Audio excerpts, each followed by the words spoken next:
Buongiorno a tutti. Gentile pubblico, è Storia 2026, 22esimo Festival Internazionale della Storia. Vi dà il benvenuto al Polo Universitario Santa Chiara di Gorizia. Il festival è ideato e organizzato dall'Associazione Culturale e Storia, con il sostegno della Regione Autonoma Friuli Venezia Giulia, del Comune di Gorizia, della Fondazione Cassa di Risparmio di Gorizia, dell'Assessorato regionale all'istruzione e di Promoturismo FIVG. Ringraziamo tutti gli enti patrocinatori, le amministrazioni pubbliche, gli sponsor privati e gli amici di Estoria per il prezioso supporto. Sta per iniziare l'incontro dal titolo Tavola rotonda Religioni a Nord-Est.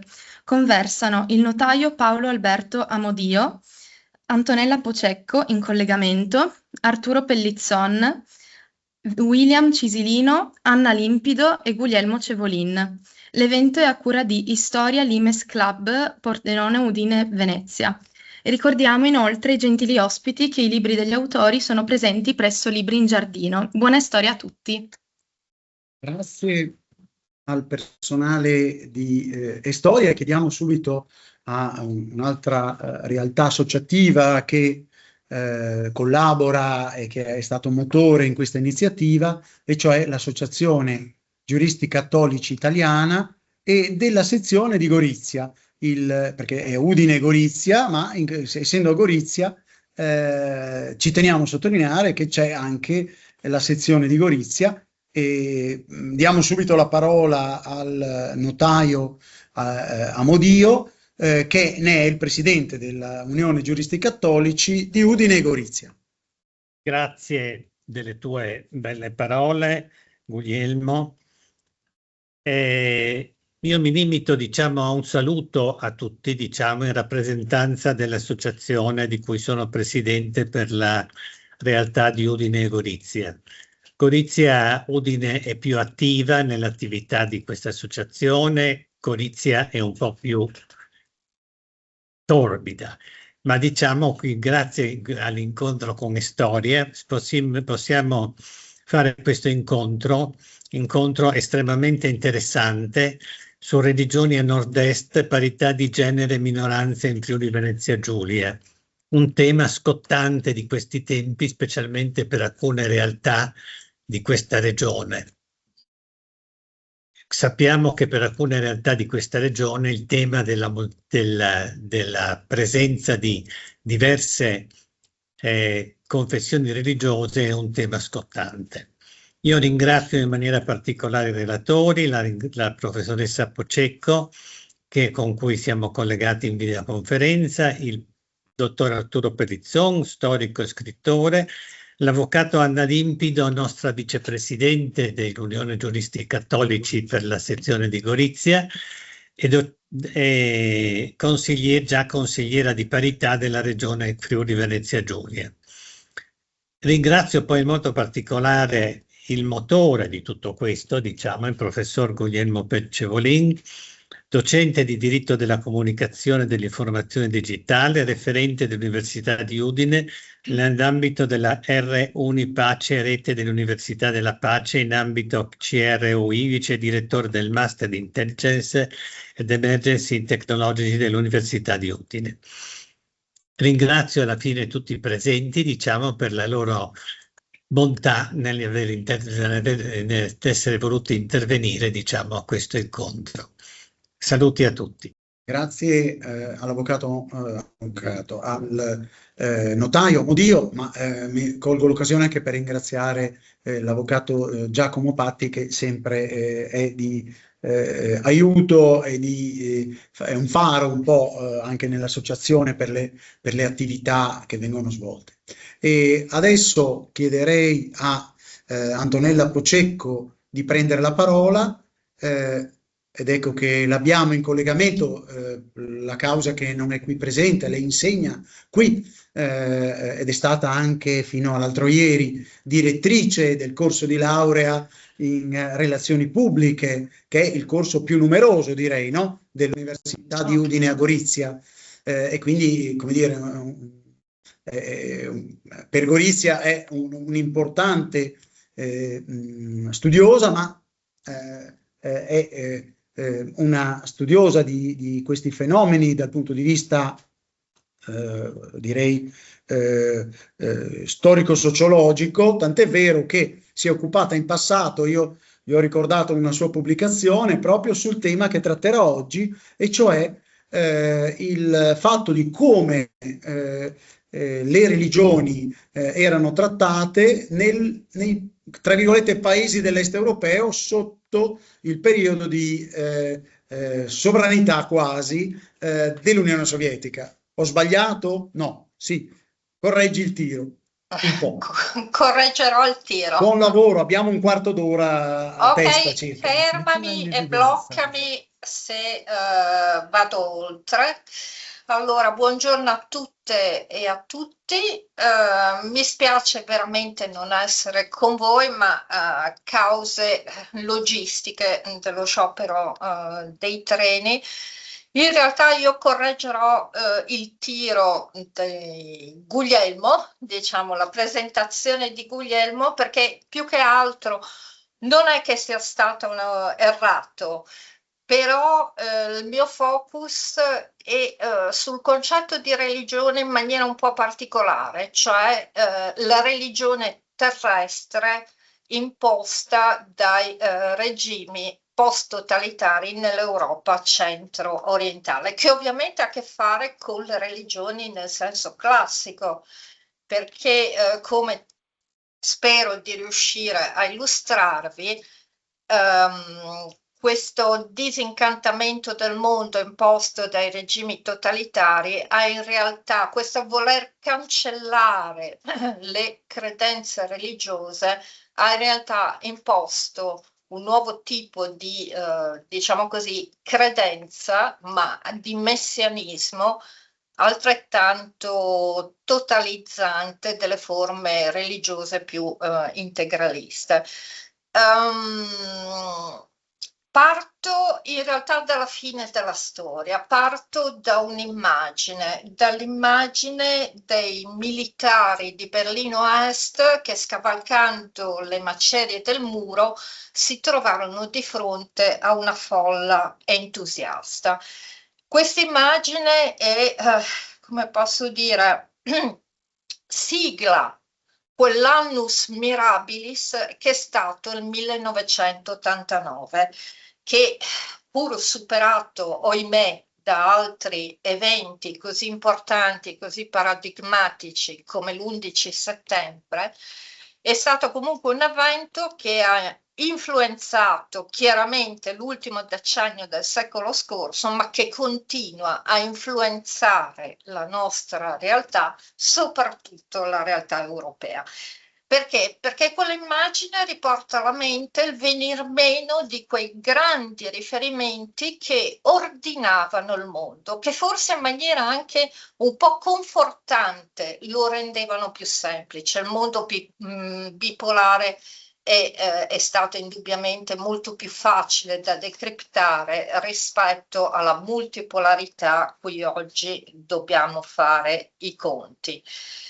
Qual è il punto? Il punto è che dopo il crollo del muro di Berlino, col passare degli anni, il mondo si è affrettato verso altre cose, forse non approfondendo, almeno dal mio punto di vista, le circostanze che avevano portato a questa volontà di una rivoluzione antropologica da parte del regime sovietico nel creare un homo novus.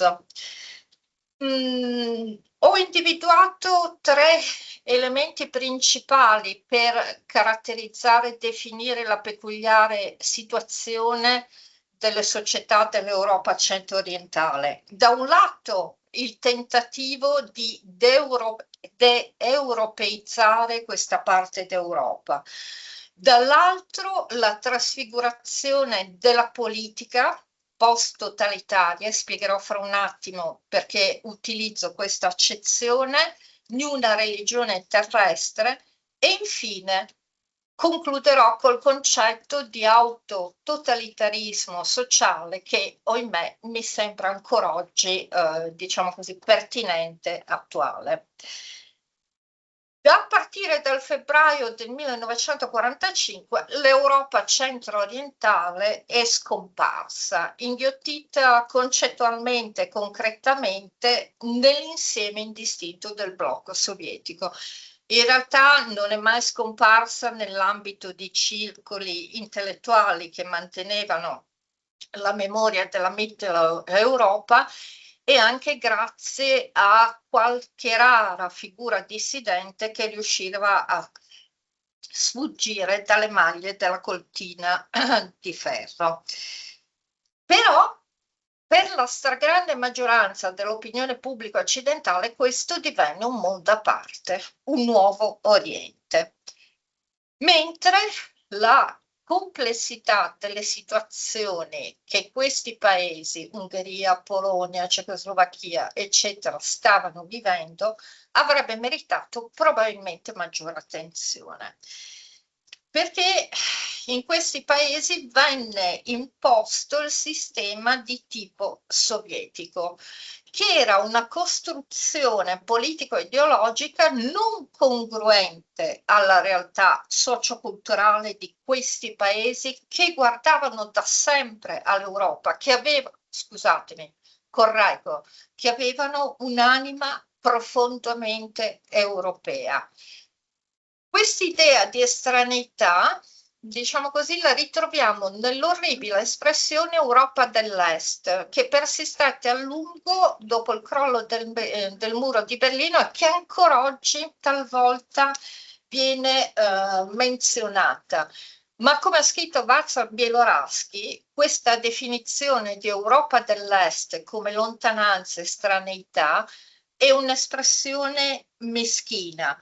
È un'espressione assurda, costituisce una deportazione spirituale di popolazioni che in realtà hanno sempre nutrito un'anima profondamente europea. Il post-totalitarismo di stampo sovietico, inoltre, si propone in queste società come una interpretazione o come una mistificazione della modernità di tipo occidentale. Perché? Perché spinge al parossismo il logos interno al pensiero europeo, cioè la razionalità, sino a rovesciarne i presupposti fondativi, sino a svuotarlo di significato.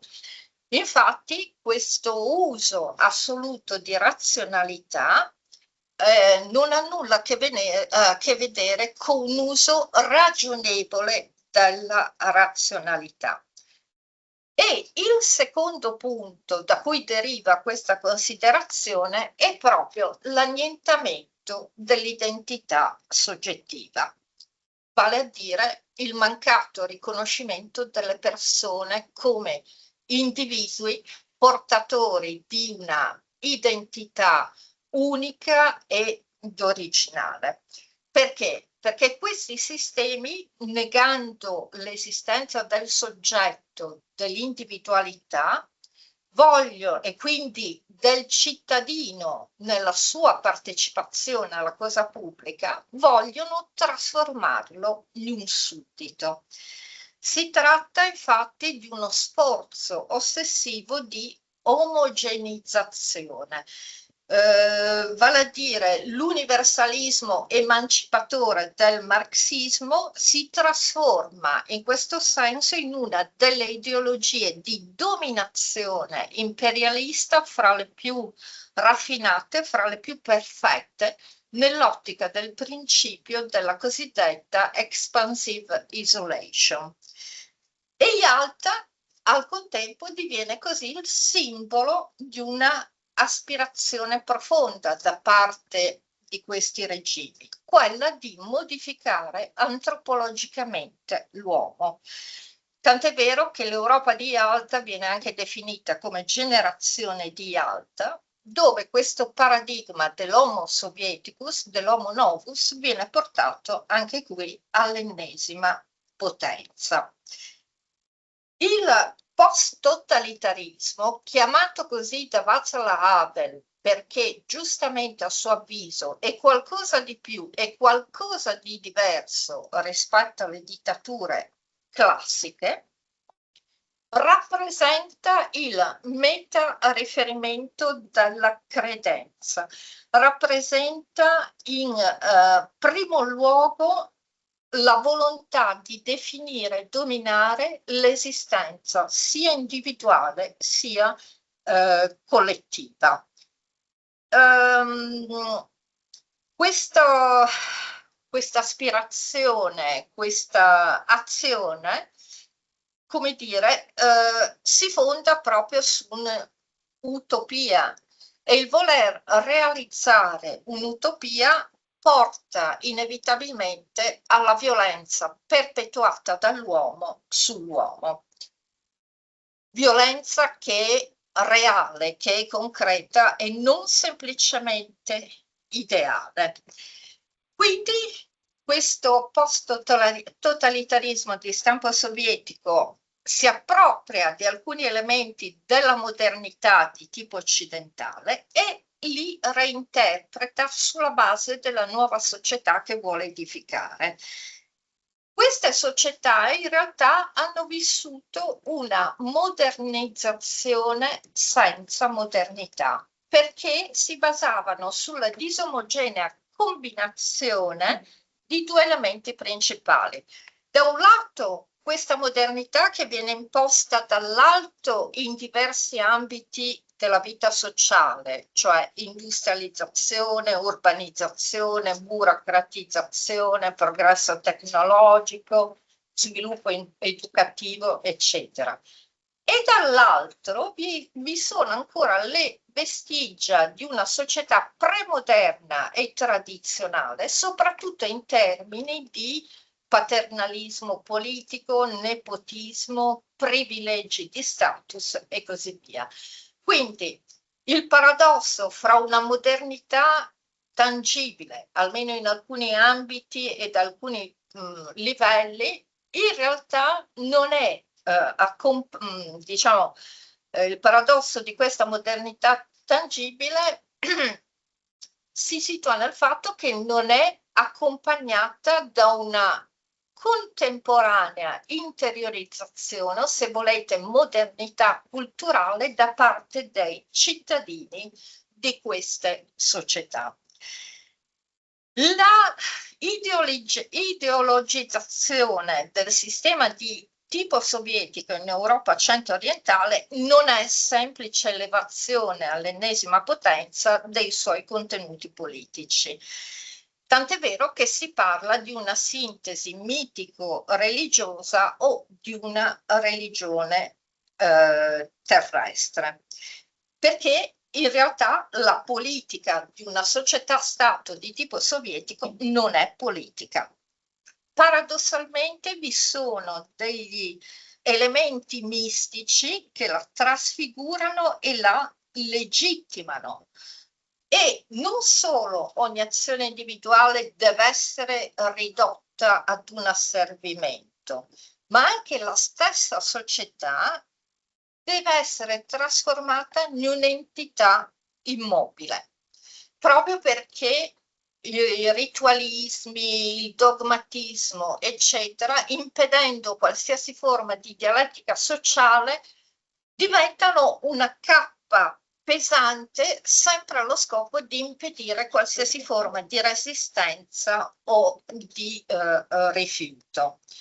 E quindi è un grande paradosso, perché utilizzando il termine disincantamento di Max Weber, questi sistemi si appropriano della modernità, ma portano a un reincantamento del mondo, cioè nella credenza assoluta e nell'obbedienza assoluta al potere, all'elite, al partito.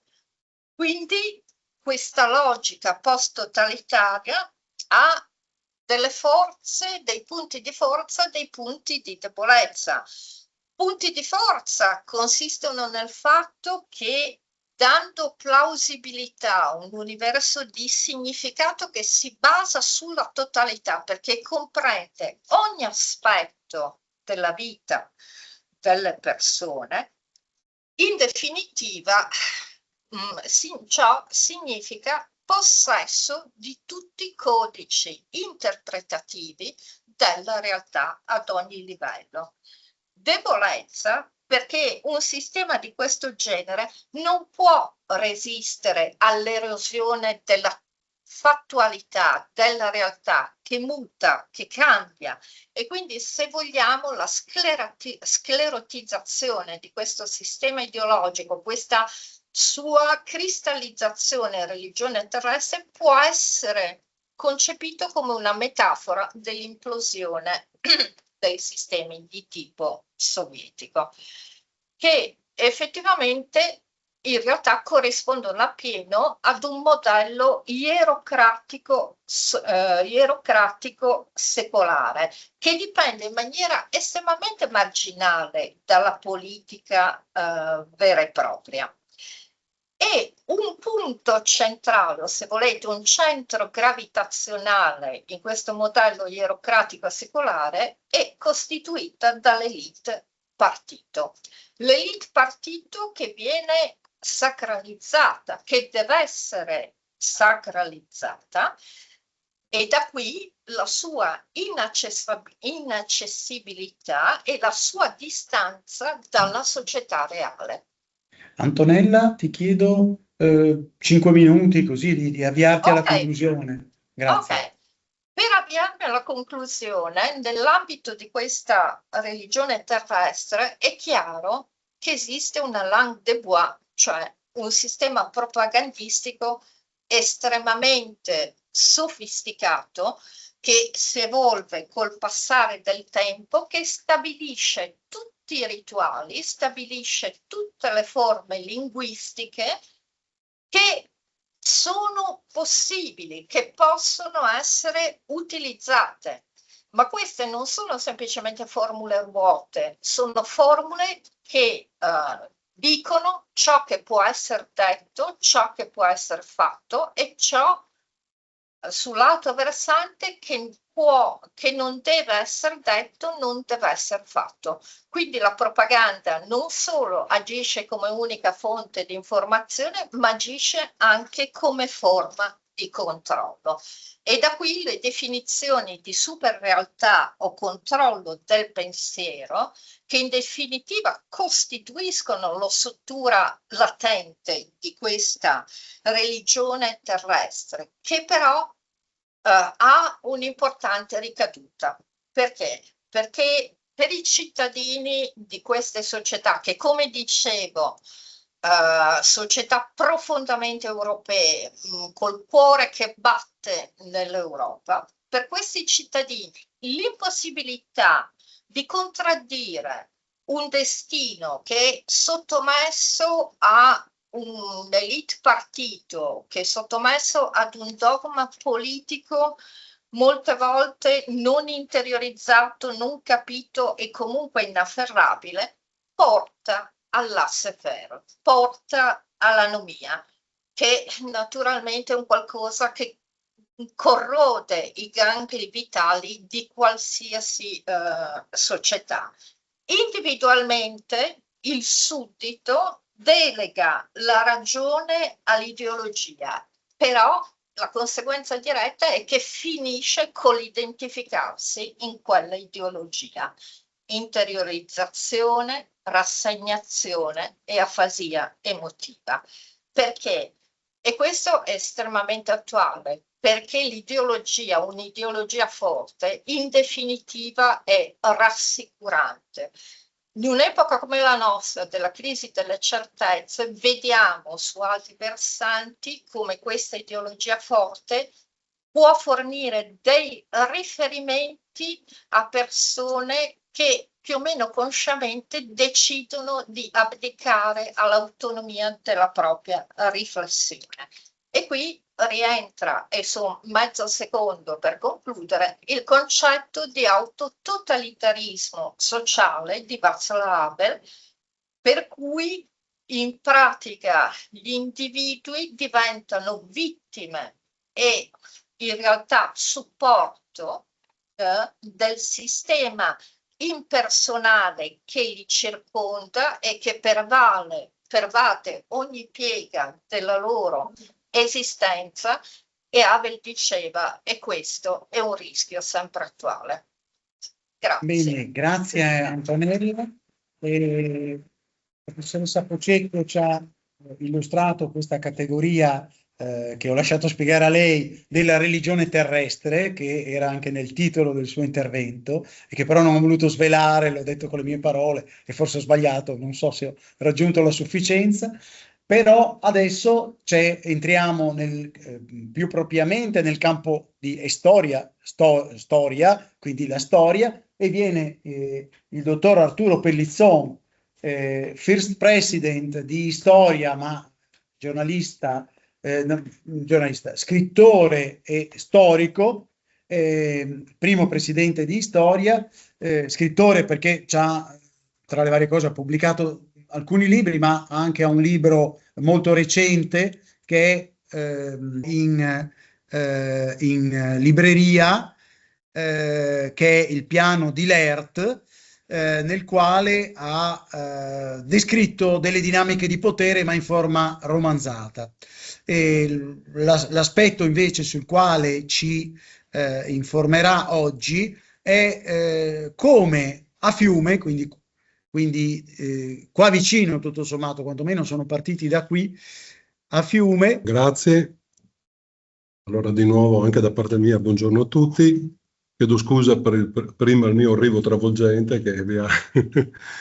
Allora, il tema che vi porto un po' è appunto la religione e rivoluzione a Fiume. Per Fiume intendo quella straordinaria esperienza, vedrete, rivoluzionaria assolutamente, ma anche un momento irripetibile che si svolge appunto nella città fiumana, che ora, come sapete, è in Croazia, ma che era alla fine della Prima Guerra Mondiale contesa tra le varie forze e anche dall'Italia, e appunto di cosa avvenne in questa esperienza, diciamo così, nella città fiumana. Allora, intanto però non si può non parlare di aspetta, così, eccoci qua. Non si può non parlare di questa avventura, così viene definita anche dal punto di vista letterario, storico, diciamo l'avventura.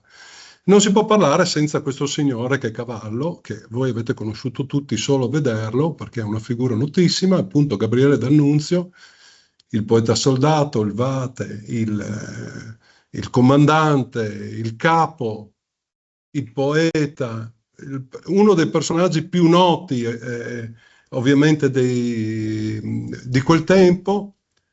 E Gabriele D'Annunzio ha anche un piccolo record, perché seppe meritarsi durante la sua vita di e guardate, nessun altro autore è stato oggetto di 4 condanne all'indice dei libri proibiti, fin tanto che la Chiesa Cattolica mantenne un indice di libri proibiti. E ovviamente queste condanne arrivarono ben prima che scoppiasse la Prima Guerra Mondiale e che il poeta addirittura immaginasse di diventare una sorta di capo di Stato o dittatore, o mettetela un po' come volete, all'interno di questa avventura. Ma D'Annunzio fin dall'inizio visse un profondo interesse per le religioni e la spiritualità. Abbiamo notizia che lui conosceva non solo benissimo le Sante Scritture, compresi i Vangeli apocrifi, eccetera, eccetera, ma anche l'induismo, l'Islam, conosceva Buddha, il pensiero di Buddha, insomma era molto attratto al sacro. Ovviamente le inclinazioni di questo studio che mantenne per tutta la vita non erano assolutamente ortodosse, e su questo pesano le sue interpretazioni, compresa ovviamente l'interpretazione che dà di Nietzsche. Ma queste 4 condanne hanno poi, come dire, motivo non solo nella sua produzione letteraria, ma anche come lui viveva la sua produzione letteraria. Una delle prime, la prima condanna avviene quando lui scrive una commedia su San Sebastiano, che probabilmente non aveva in sé un motivo così di censura così forte, ma D'Annunzio pensò di far interpretare San Sebastiano un'attrice francese che era di comportamenti sessuali molto originali per il tempo, e quindi creò uno scandalo incredibile, eccetera, eccetera. Ma d'altra parte la sua vita è stata così. E 5 le dita, 5 le peccata è una delle scritte che trovate se andate in visita al Vittoriale, è uno dei suoi moti, e lui ricordava, D'Annunzio, che 2 vizi capitali per lui non contavano, che era appunto l'avarizia e la lussuria. E alla fine di questo piccolo quadretto che anticipa poi le cose che vado a dirvi, mentre questa foto vi riproduce la stanza delle reliquie che trovate una delle stanze più significative, più interessanti, direi anche per il gusto, può essere bello anche creare altre, diciamo così, reazioni. Questa è la stanza delle reliquie, appunto. È il Vittoriale, sì, dove lui mette insieme oggetti che lui considera sacri, ma che sono anche, non hanno nulla di trascendente, mettiamolo così, e potremmo chiederci, ma D'Annunzio credeva in Dio? Soprattutto nella fine della sua vita lui scrive moltissimo di questa ricerca, ha una corrispondenza ed è stato amico di prelati e anche figure della Chiesa molto importanti. E possiamo però chiudere questo dubbio con quello che scriveva Attilio Mazza, che appunto ha fatto una ricerca storica su questo, che sicuramente la sua anima era nativamente religiosa, ma che però si fermò alla curiosità e non approdò mai la fede. Ma questa cosa, dopo non aver risolto questo dubbio, cioè se lui veramente credeva in Dio, bisogna però dire che in un tempo in cui l'Italia è un paese, l'Italia direi anche l'Europa, è una società imbevuta da una cultura positivista molto forte, molto marcata, e in Italia particolarmente i temi anticlericali e antireligiosi sono molto forti.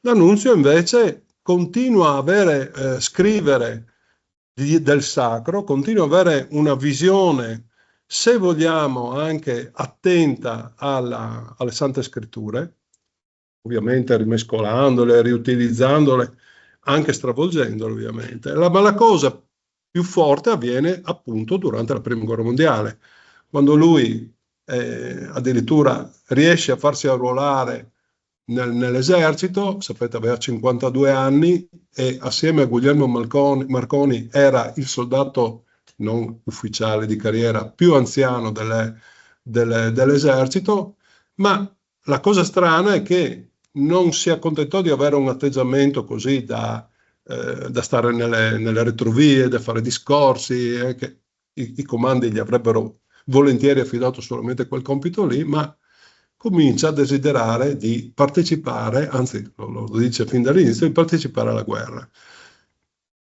E lui entra nella guerra, e addirittura in termini letterari per D'Annunzio la guerra stessa diventa una grande liturgia, e questo lo trovate in migliaia di interventi, orazioni, scritti, articoli che lui produce in quegli anni. Ora sono raccolti in Canti della guerra latina, ma ovviamente percorrono tutti gli anni della guerra, dove ovviamente lui stravolge, evidentemente utilizza queste immagini che sono dei Vangeli.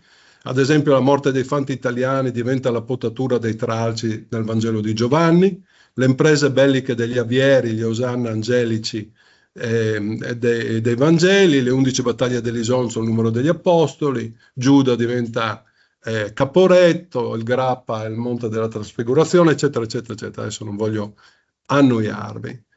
La guerra finalmente, questo tremendo massacro termina, siamo nella fine della guerra, ovviamente D'Annunzio viene colto quasi di sorpresa, nel senso che per lui si chiude una pagina che lui trova esaltante in qualche maniera partecipare alle operazioni belliche anche.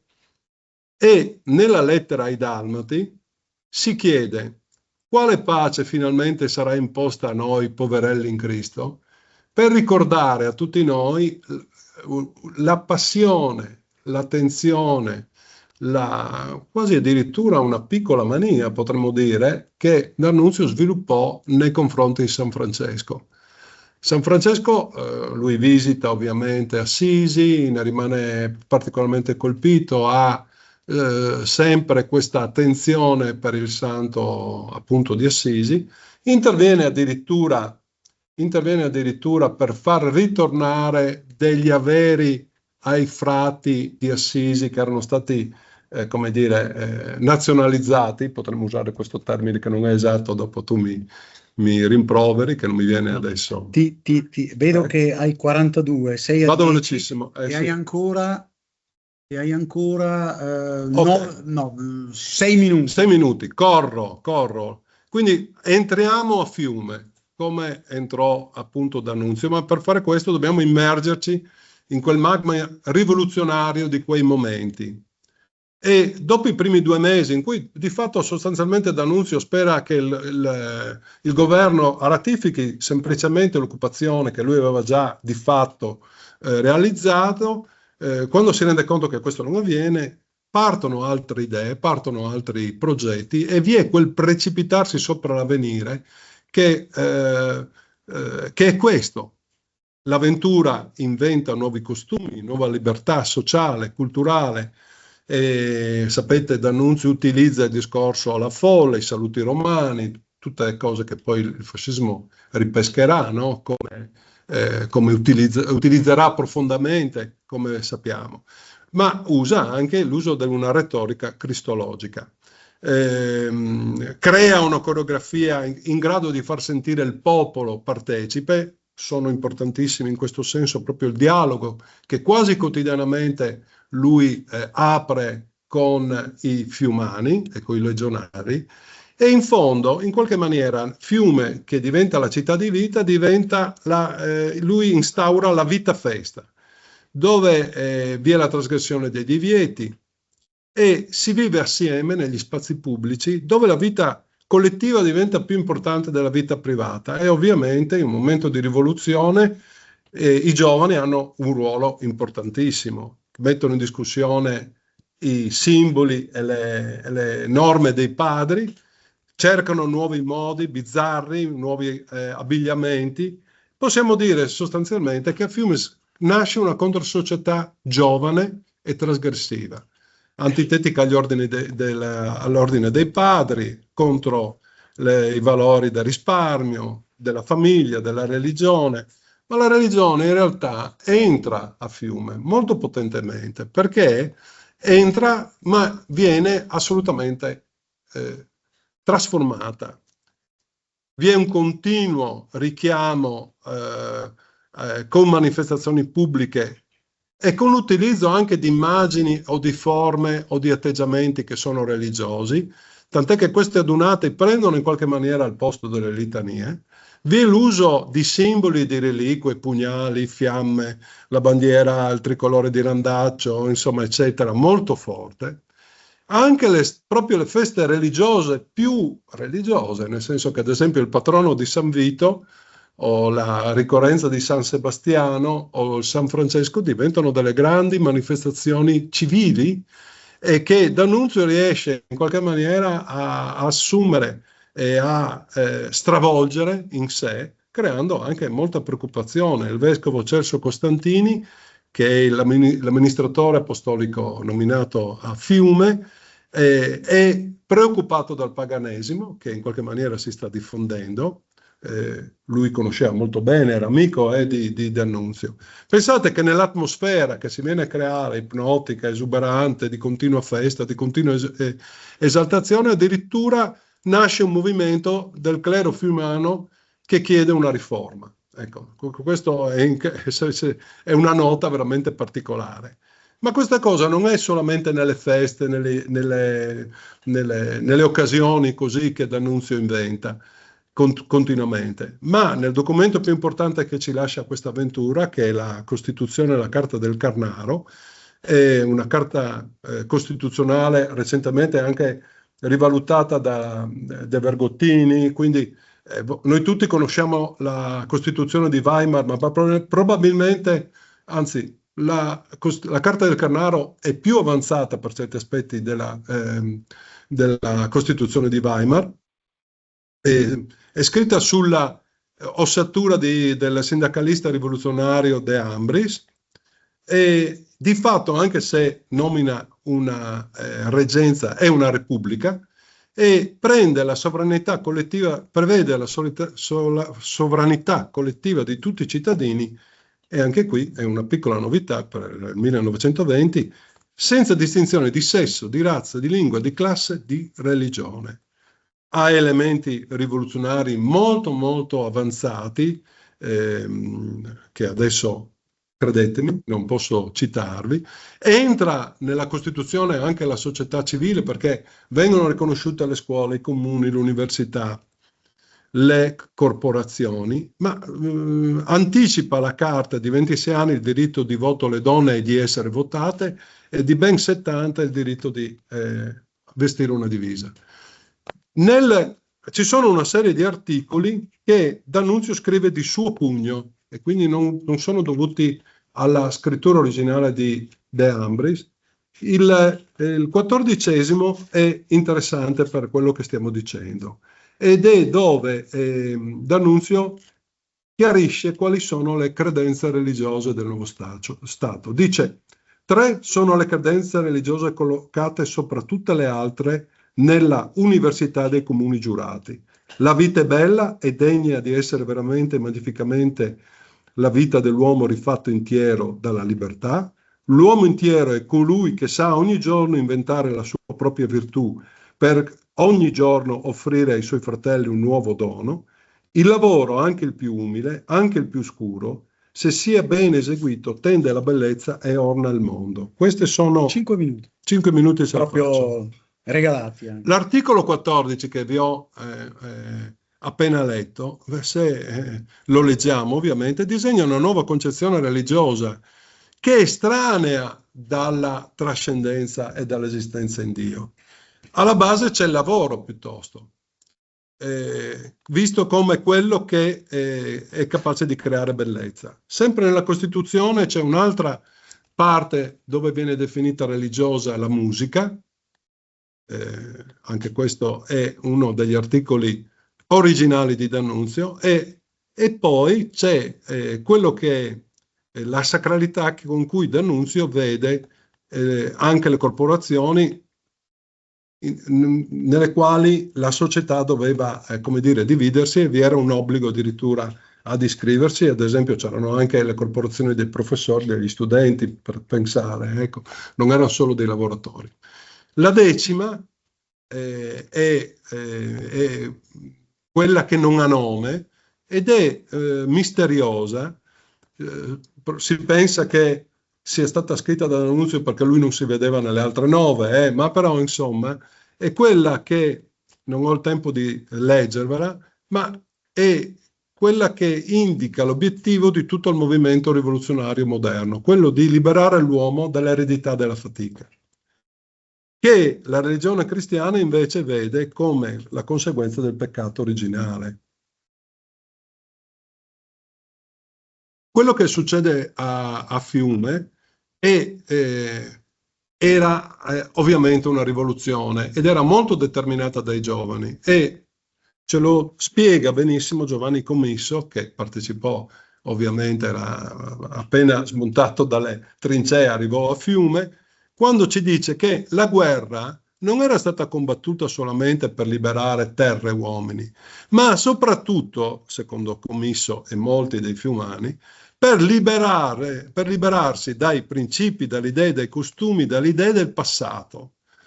Francesco Saverio Nitti, il capo del governo, definì la carta ridicolissima, stupidissima, comica, idiota, degna sola di una riunione di mattoidi.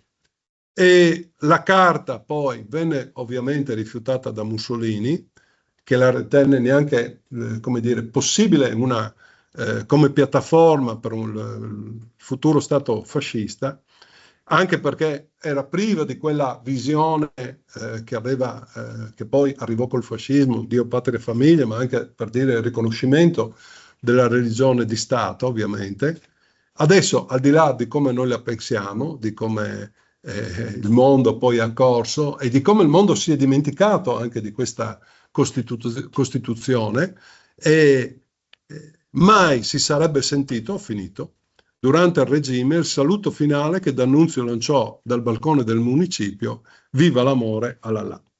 E con questo vi saluto e vi ringrazio dell'attenzione. Grazie al dottor Arturo Pellizzò. È arrivato William Cisilino, che è un giurista, è direttore dell'Arlef. No, qua, devi parlare? Devi parlare? No, devi parlare. Grazie, Così. buongiorno. Ecco, è arrivato per ragioni di servizio, era impegnato a Udine nella sede dell'Arlef, e quindi adesso invece è qui con noi, ed è qui con noi per iniziare un aspetto interessante, cioè quello della religione collegata alla identità friulana. Lo fa attraverso la figura dell'ultimo vessillifero del Patriarcato di Aquileia.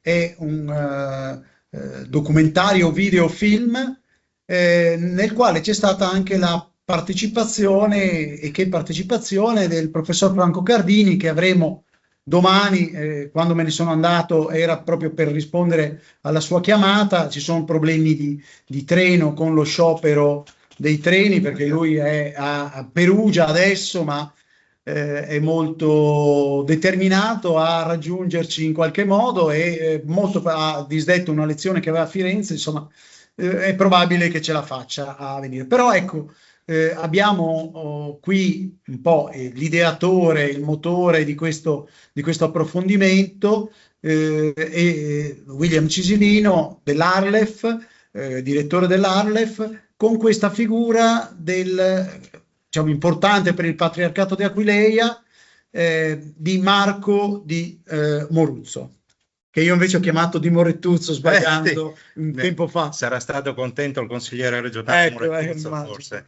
Beh, innanzitutto grazie per l'invito. Ecco, 10 minuti. Sì, sarò brevissimo in caso. Sai che io essendo friulano doxo, tendo a essere stringato.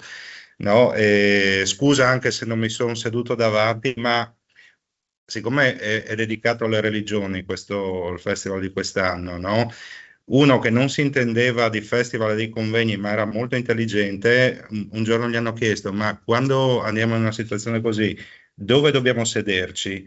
No? E lui dice: sedetevi dietro. Era Turoldo? No. Era Gesù. Ah, vabbè, no, perché anche sei Gesù, anche uno studioso di Turoldo. A un certo punto gli apostoli dicono: maestro, ma quando siamo in un'assemblea, dove dobbiamo sedere? Lui dice: sedetevi in fondo. In caso vi chiamano avanti, no? È molto Pensavo Turoldo perché sei anche uno studioso di Turoldo. Sì. Hai avuto un ruolo nell'associativo importante. Sì, Turoldo, insomma, viene dalle mie terre, no, da Coderno di Sedegliano. Comunque, andando sulla figura di Marco di Moruzzo, no, si sfiora un po' l'argomento religione, però nasce tutto da là, perché comunque lui, siamo diciamo alla fine del 1300, primi del 400, era il vessillifero appunto dello Stato patriarcale friulano, che da un punto di vista organizzativo e giuridico, noi che siamo appassionati studiosi di diritto e di storia del diritto, non c'entrava niente con la Chiesa aquileiese, no? Però è evidente che lo Stato patriarcale friulano, che nasce il 3 aprile 1077, formalmente, anche se comunque già da centinaia di anni i patriarchi avevano dei poteri temporali sulla patria del Friuli, però da quel momento il potere è su tutta la patria del Friuli, Dopo c'è la questione con Gorizia, ma non apriamo questo capitolo che è particolarmente complicato a Gorizia. È particolarmente complicato, è ancora più complicato dirlo a Gorizia, però chiaramente nasce tutto da là. Comunque il patriarca poi aveva un Parlamento, poi nominava una sorta di amministratore delegato dell'epoca che seguiva poi per suo conto tutta la questione del governo temporale. E insomma, quindi c'è evidentemente una base religiosa ed evidentemente anche nel fatto che qui c'era un patriarca e non c'era solo un semplice vescovo o arcivescovo. Peraltro, patriarca che in certe epoche, insomma, aveva un rapporto, diciamo così, per usare un eufemismo, dialettico con la Chiesa romana, no? La vicenda di Marco di Moruzzo è interessante per gli appassionati di storia, perché appunto siamo fine 300, primi 400, quando arriva a Venezia, diciamo nella parte udinese, pordenonese del Friuli. Qui poi le vicende furono altre, e lui fu in pratica, come spiega Cardini in questo bel documentario, dopo vi do qualche riferimento per vederlo, spiega che fu chiaramente Venezia mosse guerra alla patria del Friuli, il patriarca era Ludovico di Tech, quindi la guerra fu abbastanza aspra, durò almeno 3-4 anni, insomma fu una guerra anche dura da certe parti, soprattutto le tue, no? Tu venendo dalla provincia di Pordenone, per esempio, tutta la parte al confine attualmente col Veneto, sì, guerreggiò molto Cordovado, Porcia, tutti quei comuni là, con i nobili ai tempi. Inizialmente quindi vi fu un'alleanza dei nobili per contrastare la Serenissima, però poi un po' come avviene, non so se avete visto il film, che comunque è gradevole, Braveheart, no? Poi alla fine i nobili vengono a patto, no, col potere che si afferma per mantenere i propri privilegi. È quello che avviene anche in Friuli, cioè Venezia gli dice: voi ci riconoscete, no, come i titolari del potere, come successori del potere del patriarca, noi più o meno vi restituiremo in feudo ciò che avete già. E tutti dicono, chi prima chi meno, di sì, fuorché questo nobile di Moruzzo, Marco di Moruzzo, che essendo il portabandiera, avendo giurato, no, fedeltà al patriarca alla bandiera, diventa un irreducibile, non si arrende.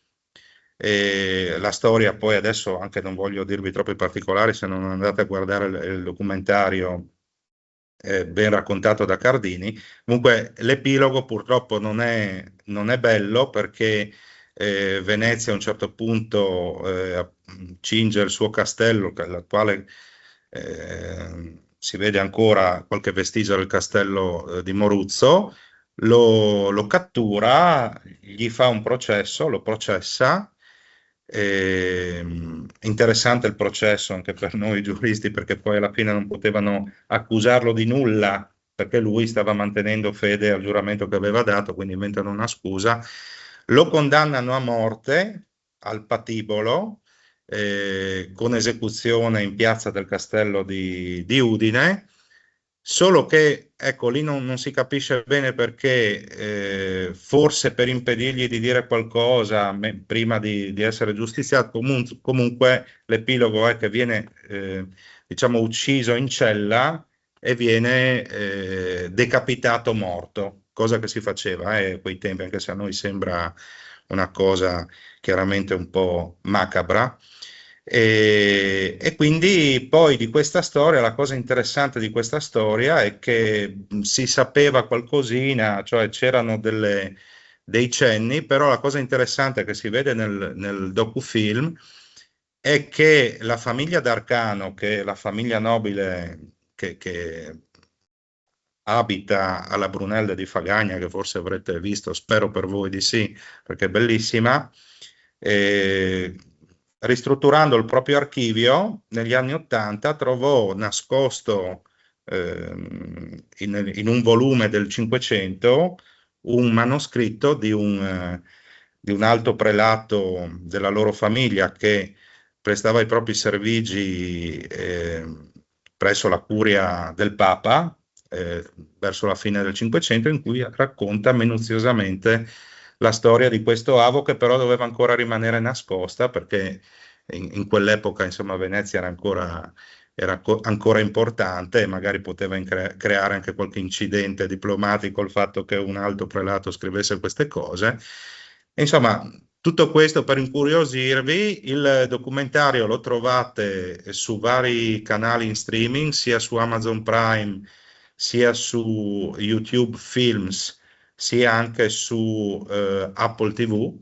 Quindi se avete questi mezzi, insomma, lo trovate. Se avete piacere di avere anche il DVD, ci scrivete, andate su arref.it, ci scrivete, c'è anche un bel DVD con un librettino che anche fa l'inquadramento storico, e finisco, veramente merita, perché Cardini, insomma, lo conoscete, ha una bravura straordinaria anche nello spiegare l'inquadramento storico sia civile che religioso. Grazie. Grazie a William. Qui adesso dobbiamo avere con noi il vertice della sezione di Gorizia dei giuristi cattolici, l'avvocato, collega Anna Limpido, che ha avuto anche un ruolo importante in regione come consigliera di parità nella nostra regione.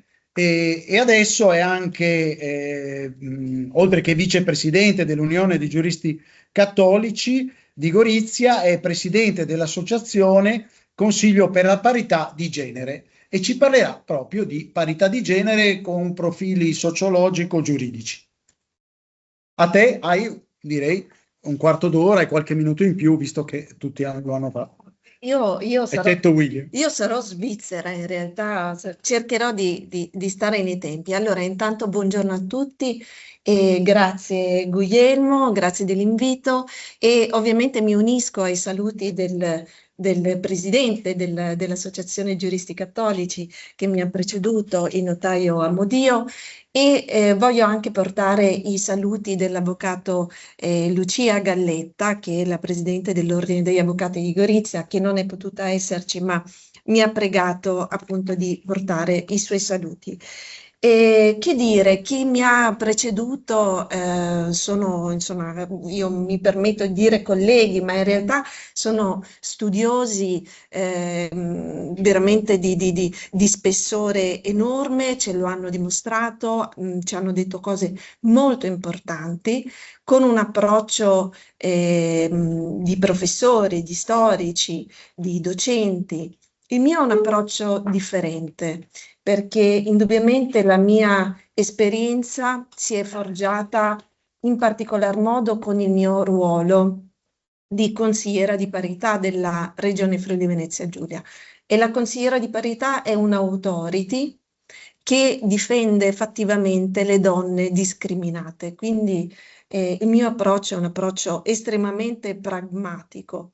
Parlare di parità di genere all'interno di Estoria non è semplice, tanto più che il tema di Estoria sono le religioni, nel nostro caso le religioni a nord-est, però insomma cercherò di farlo.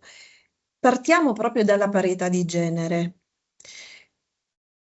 Con questo quesito, c'è parità? La parità di genere esiste? O esisteva? Tanto la risposta è sempre la medesima. La risposta è no. E perché questo concetto non diventi un'opinione, preferisco portarvi subito i dati, i numeri che sono incontrovertibili. I numeri dell'ultima rilevazione dell'occupazione femminile in Italia e nella nostra regione. Nella nostra regione, e questi sono i dati del 2024, il 62% delle donne non lavora. e ovviamente non stiamo parlando di donne non istruite, stiamo parlando di donne istruite. La percentuale di donne non istruite è meno della metà. Quindi c'è un problema tuttora di parità enorme. Se per parità intendiamo quell'emancipazione femminile che passa necessariamente dalla sua emancipazione professionale, che quindi diventa un'emancipazione economica e che quindi diventa un'emancipazione sociale e psicologica. Non sono disgiunti questi aspetti, uno è concatenato all'altro, forse non nell'ordine che ho detto, ma credetemi, uno è concatenato all'altro. Se questa è la nostra regione e il Friuli Venezia Giulia si vanta di essere fra le 10 regioni migliori, cioè si vanta di essere entro le 10 regioni migliori che in Italia, pensiamo a quelle che sono le regioni peggiori, qual è la situazione della condizione femminile. Tant'è vero che l'Italia è posta al penultimo o ultimo posto, si palleggia nelle varie rilevazioni statistiche in Europa e in Occidente per parità di genere. Quindi direi che le orecchie da somaro ce le meritiamo tutte. E perché c'è questa disparità di genere? Perché ci siamo arenati, bloccati? Io dopo tanti anni che mi sono occupata di parità di genere proprio a livello istituzionale, mi sono data 2 risposte. La prima è sicuramente concatenata a un fattore culturale, che è poi la voce che ci farà da ponte per parlare della religione, di come interviene la religione su questo aspetto. La seconda è l'assenza di volontà, perché se si fosse voluto migliorare la condizione delle donne nel lavoro, in società, insomma una condizione trasversale, beh, gli strumenti esistono.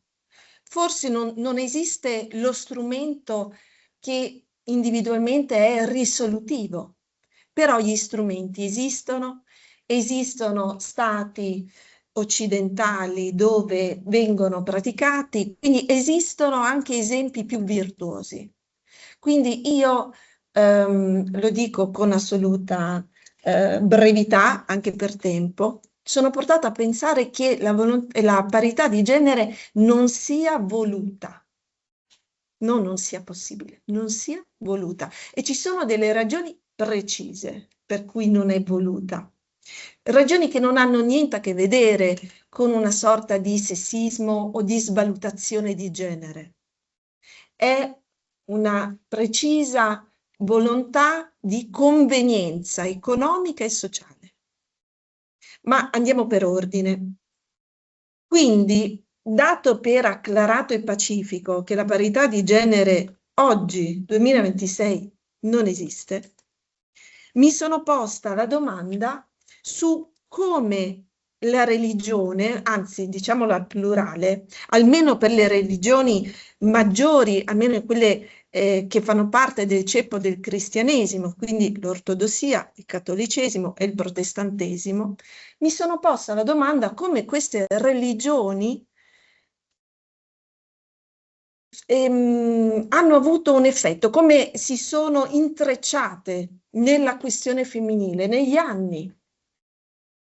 Io non sono una storica, quindi spero di non deludervi se non tratteggerò quelli che sono le caratteristiche di ogni singola religione. Ma bisogna, fra queste 3 religioni, che sono appunto le 3 maggiori religioni monoteiste del cristianesimo, c'è un denominatore comune, che è il patriarcato. La società patriarcale, la costruzione, lo schema delle famiglie patriarcali. Uso questo termine consapevole che recentemente, nei dibattiti televisivi che ogni volta si infiammano dopo, ahimè, qualche episodio di femminicidio, spesso i vari dotti si interrogano su se esiste ancora o meno la società patriarcale e ci sono varie opinioni che possono essere anche tutte legittime. Chi ripercorre, fa un'eziologia del termine, ma se noi intendiamo per patriarcato una società ancora fondata sul pater, cioè sull'uomo, decisa dall'uomo, dove le condizioni vengono segnate dall'uomo, beh, io non ho nessun imbarazzo a dire che è assolutamente così. È assolutamente così. E questa centralità dell'uomo è una centralità non solo sulla donna, ma addirittura su Dio. E mi spiego. Ho letto un bellissimo libro, che prima accennavo, il titolo è molto provocatorio, però colpisce, resta. È un libro della giornalista Giuliana Sgrena, che tutti noi, insomma, ricordiamo non solo per l'increscioso episodio del sequestro in Iraq, ma sicuramente, insomma, è una delle giornaliste che più si distingue, no? Come editorialista del Corriere della Sera e non solo. Recentemente ha pubblicato, edito da IBS, il libro Dio odia le donne. È un titolo molto forte. Però è un qualcosa che ci fa capire subito che cosa ci vuole dire. In realtà la stessa Giuliana Sgrena, che si definisce atea, ma non per questo disonesta intellettualmente, Giuliana Sgrena spiega bene, dopo aver ripercorso tutti i testi sacri delle religioni che prima ho menzionato, dice: no, non è Dio che odia le donne, anzi il principio di tutte le religioni, e cattolicesimo in primis, è stato rivoluzionario per questo, è che tutti gli uomini e donne sono uguali. Quindi non è Dio che odia le donne, ma è l'interpretazione degli uomini che hanno fatto di quelle religioni che è contro le donne. Il sistema patriarcale non è stato imposto da Dio, non esiste nessuna scrittura che lo imponga. Il velo, la sottomissione femminile, l'abnegazione della voce, il nascondere il corpo, come dire, l'inaffidabilità delle donne per la loro intelligenza emotiva che le rende così soggette a cambi di umore, poco affidabili. Ricordiamoci che in Italia, non mi ricordo fino a che anno, ma professioni come la magistratura erano precluse alle donne perché si dicevano inaffidabili durante il loro periodo mestruale. Cioè, e guardate che non stiamo parlando del Medioevo, Anni 60, 70.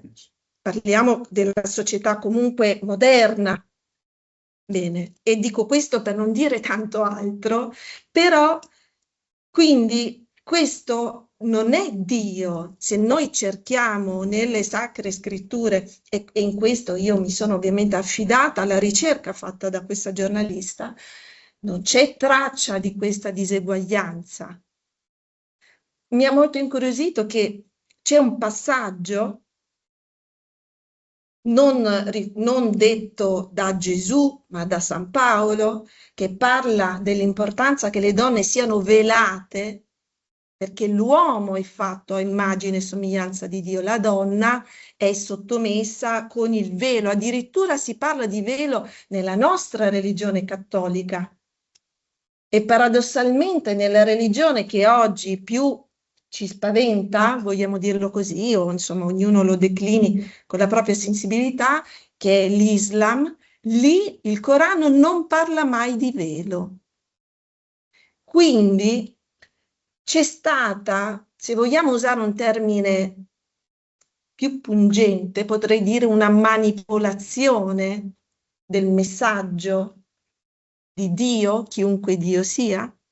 Se vogliamo essere più morbidi, più diplomatici, possiamo dire che c'è stata un'interpretazione delle regole di Dio da parte dell'uomo fatto a favore di chi? Dell'uomo.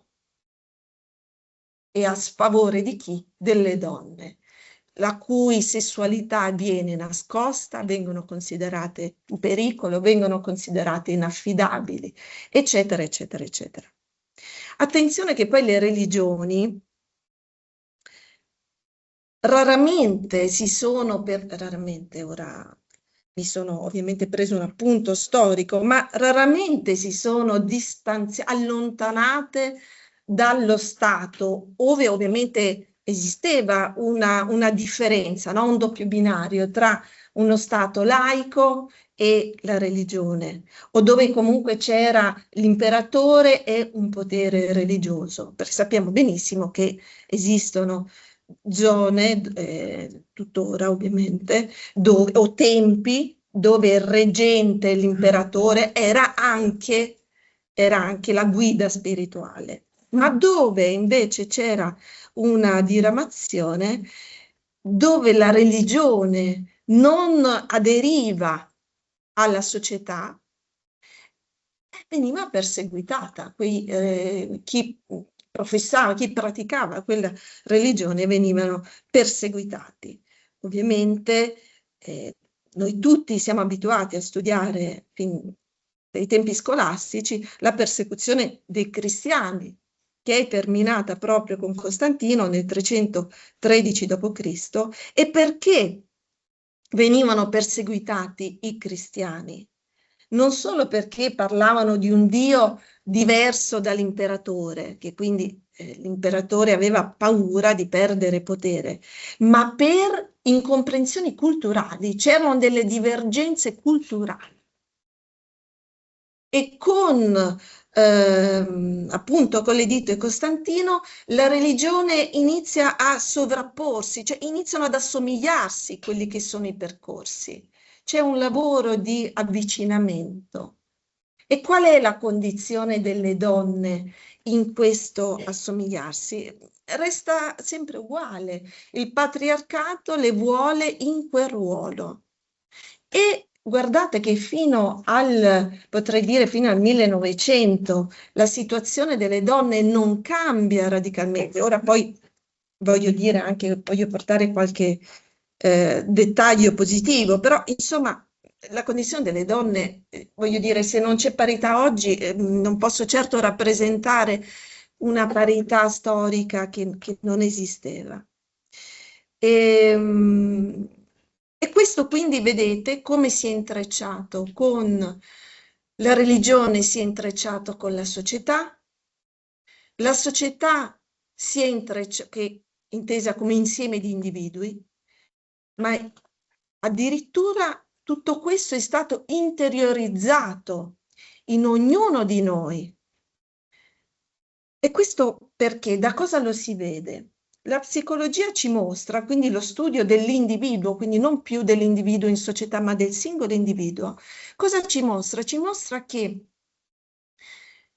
gli stimoli sociali, gli stimoli culturali, gli stimoli religiosi e anche una certa disfunzionalità educativa all'interno delle famiglie portano i soggetti, i nostri figli, maschio e femmina, a sviluppare patologie differenti. Le donne delle sindromi da crocerossine, viene chiamato proprio in gergo questo, quindi viene amplificato il loro, come dire, slancio di cura, che sappiamo, quando io dico patriarcato, do per assodato e pacifico che tutti noi conosciamo, che quello schema vuole la donna come colei che cura, l'angelo del focolare, colei che si abnega per prendersi cura di. Ecco, quindi vediamo che ci sono anche degli effetti psicologici individuali sulle donne quindi a parità di educazione, le donne sviluppano una patologia più da crocerossina, gli uomini no. Gli uomini viene chiamata una patologia narcisistica, cioè un culto dell'ego. Quindi, questo ve l'ho detto perché quando parliamo di religione, di società, ma tutto questo va a contaminare quello che noi siamo dal di dentro, quello che noi trasmettiamo, quello che noi educhiamo ai nostri figli. Quindi quando si parla, e l'ho detto all'inizio, che per la parità di genere cosa manca? E il primo fattore è un cambiamento culturale, ma il cambiamento culturale che noi tutti vorremmo dall'esterno, il cambiamento culturale deve partire da noi, dall'interno. Negli anni precedenti non erano sicuramente tempi maturi, attualmente sono stati fatti, parlo adesso dello Stato italiano, insomma, sono stati fatti dei passi importanti, gli ultimi, ahimè, si annoverano negli anni 60, negli anni 70, le vere rivoluzioni femminili, da allora poco e niente, però io voglio sperare che ci sia sempre un miglioramento e perché no? Per quanto riguarda, questo bisogna dirlo, sicuramente fra le religioni del cristianesimo, appunto quella cattolica, che prima tra le religioni che ho menzionato, quella cattolica è stata sicuramente tra tutte e tre le religioni quella che si è distinta di più per aprirsi alle novità sociali rispetto alle altre, quindi speriamo che ci sia questa progressione, questo miglioramento della condizione femminile. Aggiungiamo un aspetto dal punto di vista, e così ci trasferiamo un po' all'argomento che cercherò di trattare. Uno degli aspetti, diciamo, del lato, per esempio, della minoranza friulana, maggioranza in regione, è duplice, diciamo. Uno è l'immagine che vede la donna friulana rappresentata con le chiavi, William scappa via. No, ma Tony, però volevo che ascoltassi anche questo. E poi l'altro è Schiarazzole Marazzole, e cioè il fatto che a Aquileia le donne nel periodo della settimana santa uscivano di casa ballando coi tamburelli e entravano a mo' di dervisci, di sufi, di dervisci, danzatori islamici, entravano in una sorta di ecstasy. E la canzone che Schiarazzole Marazzole, che ha questo ritmo incalzante, era probabilmente collegata a questa fuga delle donne incontrollata durante la settimana santa, che era però, come dire, prevista e strutturata, poi ovviamente combattuta un po', penso dalla Chiesa, perché insomma non aveva visto, ecco. Però per dire che questa terra ha delle caratteristiche che forse ci possono, quindi le chiavi erano in mano alle donne, la chiave di casa, cioè una rappresentazione nei musei delle tradizioni popolari, penso a quello di Tolmezzo, così, c'è proprio immagini iconiche, non è il patriarcato, ma matriarcato, dall'immagine iconica, ecco. Quindi c'è anche questa dimensione nel valorizzare la donna, quantomeno come madre, Marileng, ecco, insomma. Quindi c'è probabilmente questa capacità di questa terra di avviarsi a raggiungere degli obiettivi alti. Ecco, io bisogna che, sì, ecco, adesso ho visto l'ora, quindi mi avvio, cioè dobbiamo avviarci a conclusione. Tra l'altro avevo anche qualche domanda, se c'è qualche domanda sinteticamente poi la accogliamo volentieri. Io ne avevo già una per Arturo, vedremo se ci sarà tempo, ma poi lasciamo le domande se c'è qualcuno che vuole farle. Ma io, ecco, volevo fare il focus un po' su 2 o 3 aspetti. Un primo aspetto è la specificità del cristianesimo cattolico del patriarcato di Aquileia. Ecco qua che prendo un appunto proprio per essere sintetico. E qui abbiamo un'autonomia ecclesiastica che sfiora anche in certi anni, come è stato detto da William Cisilino, una certa indipendenza, un rito patriarchino, influssi orientali, varianti liturgiche uniche, tutte cose interessanti da approfondire. Possiamo dire anche un'altra cosa, anche pare che una dimensione diciamo ai limiti era quella nel credo di Aquileia di valorizzare molto la discesa agli inferi di Gesù, dove Gesù discendeva agli inferi dopo la morte e portava su tutti. E quindi qui diciamo un ambito anche molto ai limiti, perché ovviamente portava su per esempio anche i non battezzati e così via. Quindi una dimensione, ecco, di particolarità teologiche veramente interessanti. E un altro punto sul quale dedico 1 minuto, 2 minuti, e quindi facciamo un salto dal patriarcato di Aquileia, facciamo un salto al Novecento. Il frate servita e poeta David Maria Turoldo e l'intellettuale laico Pasolini, ecco. Tutti e due hanno una forte dimensione comunque del sacro, e anche per Pasolini, nonostante sia ateo, ha sicuramente una fortissima dimensione del sacro. Pensiamo al Vangelo secondo Matteo, per esempio, e al fatto che ha fatto rappresentare la Madonna da sua madre, come poi un collegamento molto interessante ha rappresentato Gesù da un catalano. E qui c'è, quindi in Turoldo, per esempio, c'è una religiosità della divinità, del silenzio, gli ultimi, anche dal punto di vista cinematografico, gli ultimi che sono però praticamente i friulani, come povertà, come migranti, come ristrettezze e così. Tra l'altro Turoldo ha avuto anche punti di contatto con l'abate Iscarré di Montserrat, sia per l'esilio sia per altri aspetti, sia per l'esilio dell'abate Iscarré e l'esilio anche tutto sommato di Turoldo.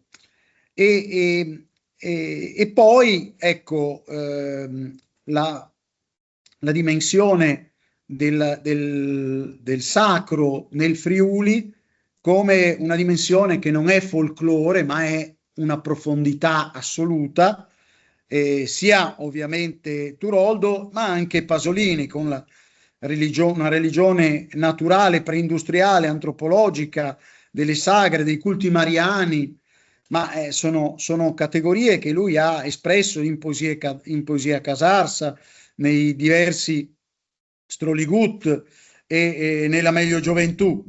Ecco, tra l'altro anche l'ultima sua poesia in friulano, quella dedicata praticamente a un fascista, giovane fascista, dove gli dice: tu, dicendo, so che mi vorresti uccidere, eliminare, però gli dice cosa dovrebbe fare. Tra le 3 cose che dovrebbe fare, una è studiare e l'altra è pregare.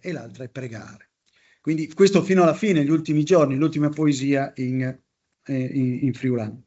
E tra l'altro Pasolini ha avuto un ruolo anche per i poeti catalani, perché ha pubblicato una antologia dei poeti catalani, favorendo spiegando ai poeti catalani. Noi l'abbiamo potuto fare con Aureli Argemì, segretario dell'abate Iscarré. L'abbiamo potuto fare al Centro Studi Pasolini, proprio spiegando questo collegamento tra Pasolini e la poesia catalana, dove ha insegnato ai catalani, adesso ci insegnano loro molte cose, ma ha insegnato ai catalani a usare la poesia catalana come lingua poetica più forte, più espressiva dello castigliano, che in quanto lingua statale anche si è cristallizzata e non ha delle capacità espressive così ampie. E poi, ecco, tengo sotto controllo l'orologio, e quindi ecco questo ruolo che ha avuto anche Pasolini in collegamento con queste questioni, diciamo, di valorizzazione della poesia in lingua minoritaria, ma anche poi il profilo dell'autonomismo friulano. Profilo dell'autonomismo friulano che lo vede nella Associazione per l'Autonomia Regionale Friulana del 45 e nel Movimento Popolare Friulano del 47, lo vede con tra gli altri Tiziano Tessitori, Daronco e tanti altri, ma con Tiziano Tessitori è importante perché Tiziano Tessitori è il veicolo, diciamo, nella Costituente che ha portato l'autonomia speciale della regione, che Pasolini spiega benissimo da questo lato come fondata sulla lingua friulana. L'aspetto comunque del collegamento alla dimensione anche, tra virgolette, politica, perché è istituzionale, è quella del ruolo che ha avuto il moderatismo cattolico in molte cose della nostra regione. Tessitori è un giurista cattolico, e il ruolo che ha avuto questa dimensione, che è evidente sia nella maggioranza friulana. Penso solo a diciamo Glesi Furlane, per esempio, oppure penso a Don Gilberto Presacco che ha con degli slanci visionari collegato il Patriarcato di Aquileia a un'apertura religiosa importantissima, passando attraverso San Marco, passando attraverso San Paolo e così via. Ma mi avvio alla conclusione. Volevo sottolineare, per esempio, per la minoranza slovena il ruolo di questo moderatismo, cattolico, che praticamente ha, potremmo dire, rappresentato un momento di conservazione, per esempio, della lingua, perché gli unici libri che si potevano leggere, tutto, ma anche no, erano quelli religiosi per la minoranza slovena. Per la minoranza slovena c'è anche diciamo un ruolo istituzionale che ha avuto la Democrazia Cristiana, incorporando gli esponenti cattolici sloveni, e come anche la minoranza slovena di parte cattolica ha avuto un ruolo diciamo nel rallentare, impedire, bloccare diciamo la parte invece della minoranza slovena comunista, pur collaborando per la tutela poi della lingua. Anche la minoranza germanofona ha avuto nel cattolicesimo, quindi le 6 isole linguistiche della nostra regione, ha avuto un ruolo, perché anche qui i libri di preghiera per secoli addirittura sono stati gli unici libri che in pratica giravano in queste minoranze, isole linguistiche friulane. Ma che cosa che cosa è successo di questo moderatismo, con anche, non so, prendiamo un esempio nel santuario del Monte Lussari, dove si dice la messa in 3 lingue, anche 4, anche in friulano. Quindi un santuario molto caro, diciamo, di là dei confini, sia gli sloveni che i carinziani vengono molto in questo santuario, ne sono molto, molto cari. E la messa viene detta in diverse lingue, in 4 lingue, anche in friulano. E incredibilmente riesce ad essere, a stare nei tempi della messa, cioè non è che dicendo, non so, le letture in friulano e in sloveno, oppure l'omelia in italiano, i canti in tedesco, in friulano, di qua di là, insomma, si sfori il tempo. Incredibilmente riesce a essere. E qui vengo all'ultimo aspetto sul quale faccio solo cenno, sulla collocazione geopolitica della nostra regione riconosciuta dalla legge sulle aree di confine, dal Fondo Gorizia, dalla legge sul ruolo riconosciuto dalla legge 19 del 91 sullo sviluppo economico e la cooperazione internazionale della regione Friuli Venezia Giulia, che dota la regione di Finest, e poi anche tutta questa corrente di riconoscimento statale del ruolo, anche espressamente il ruolo geopolitico della nostra regione, passa attraverso i GECT, che siamo stati i primi a utilizzarli, un istituto europeo, ma siamo stati i primi a utilizzarli, ma passa anche attraverso, per esempio, la sede dell'iniziativa centroeuropea a Trieste.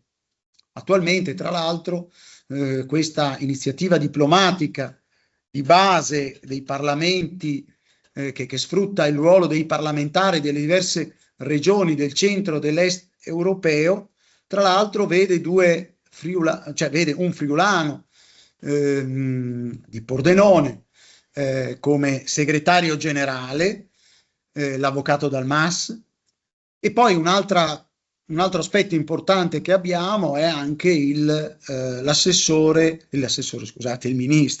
ministro Ciriani ai rapporti, diciamo, con il Parlamento, tra governo e Parlamento, quindi abbiamo, come dire, degli ambiti abbastanza, anche nell'attuale presente, importanti. Però, vedete, questa lunga tradizione, siamo partiti dal Patriarcato di Aquileia, siamo passati per Turoldo e Pasolini, siamo arrivati all'autonomia riconosciuta nello Statuto, allo Stato che ci riconosce delle leggi un po' speciali, leggi ordinarie ma speciali per la nostra, riconoscendo espressamente la nostra speciale collocazione geopolitica.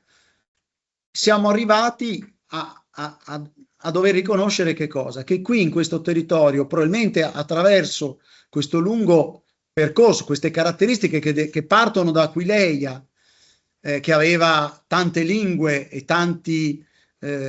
diciamo, tante etnie sotto di sé, e arriva alla regione Friuli Venezia Giulia con la valorizzazione del pluriverso linguistico istituzionalizzato nel riconoscimento delle lingue statali, delle lingue riconosciute dallo Stato, scusate, lo sloveno ha una legge statale speciale, la minoranza slovena, così come poi nella 482 del 1999 sono riconosciute 3 minoranze linguistiche in Italia che sono del nostro territorio. Ma che cosa siamo riusciti a fare attraverso questo patrimonio del quale dobbiamo essere forti, per le cose che ha detto l'avvocato Limpido, per le cose che abbiamo un po' sentito anche con William Cisilino e così via? Cioè, in cosa dobbiamo sentirci forti? Che abbiamo superato una tragedia, delle tragedie enormi. La prima guerra mondiale ha avuto qua lo scenario maggiore, la seconda guerra mondiale ha avuto anche qui di nuovo delle atrocità, e ai nostri confini delle atrocità anche tra etnie, con i tedeschi che si sono comportati pesantemente qui, con diciamo gli italiani che hanno anche fatto una repressione diciamo della lingua friulana e della lingua soprattutto slovena, della minoranza slovena in questo territorio, con delle reazioni pesantissime derivanti da un'ideologia totalitaria da parte dei titini, quindi con delle cose, tragedie enormi, ma le abbiamo tendenzialmente superate. A Trieste la situazione è abbastanza buona, la minoranza italiana in Slovenia e Croazia collabora con la minoranza slovena per i progetti GECT e così via, con la minoranza slovena in Italia e così via, cioè l'istituzionalizzazione del pluriverso linguistico ha fatto sì che in questa regione possa diventare addirittura istituzionale la collaborazione tra minoranze e tra popoli che si sono scannati nella storia e anche recentemente. Quindi, come dire, questo ci fa essere ottimisti, ecco, su alcune prospettive che questo territorio ha e che potrebbe essere per il futuro così valorizzato sulla base del ricordo di questa tradizione, questo patrimonio culturale che abbiamo dietro di noi. Grazie.